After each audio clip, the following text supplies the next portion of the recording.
ইনস্ট্রুমেন্টে যাবে, অ্যাডজাস্টে যাবে, এখানে collimation and tuning exit tilt, এখানে যে নেক্সট করবে।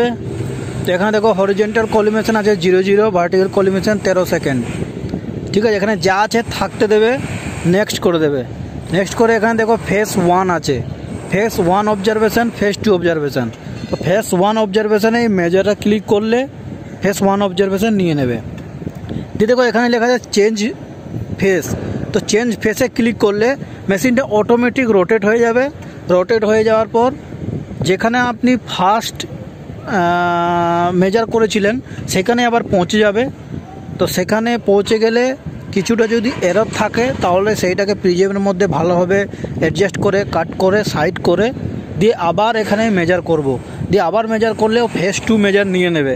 ফেস 2 মেজার নেওয়ার পর আবার নেক্সট আসবে, নেক্সট করে দিয়ে ওখানে আসবে অ্যাকসেপ্ট, দিয়ে অ্যাকসেপ্ট করব। দিয়ে অ্যাকসেপ্ট করার পর ওখানে আসবে কলিমেশন অ্যাডজাস্টমেন্ট, মানে ফার্স্ট কলিমেশন যা ছিল 0, হরিজেন্টাল 0 আর ভার্টিক্যাল 13 সেইটা আসবে। আর এখন যা নতুনটা আছে সেই নতুনটা আসবে।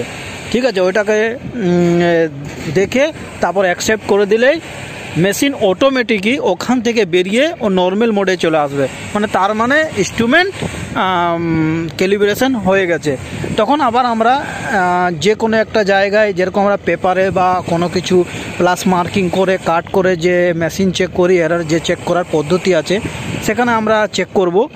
প্লাস মার্কিংয়ের জায়গায় 0 সেট করব। 0 সেট করার পর আর ভার্টিক্যাল আর হরিজেন্টাল অ্যাঙ্গেলকে লিখে নেব। হরিজেন্টাল অ্যাঙ্গেল 0 থাকবে আর ভার্টিক্যাল অ্যাঙ্গেল যা থাকবে সেটাকে আমরা খাতায় নোট করব।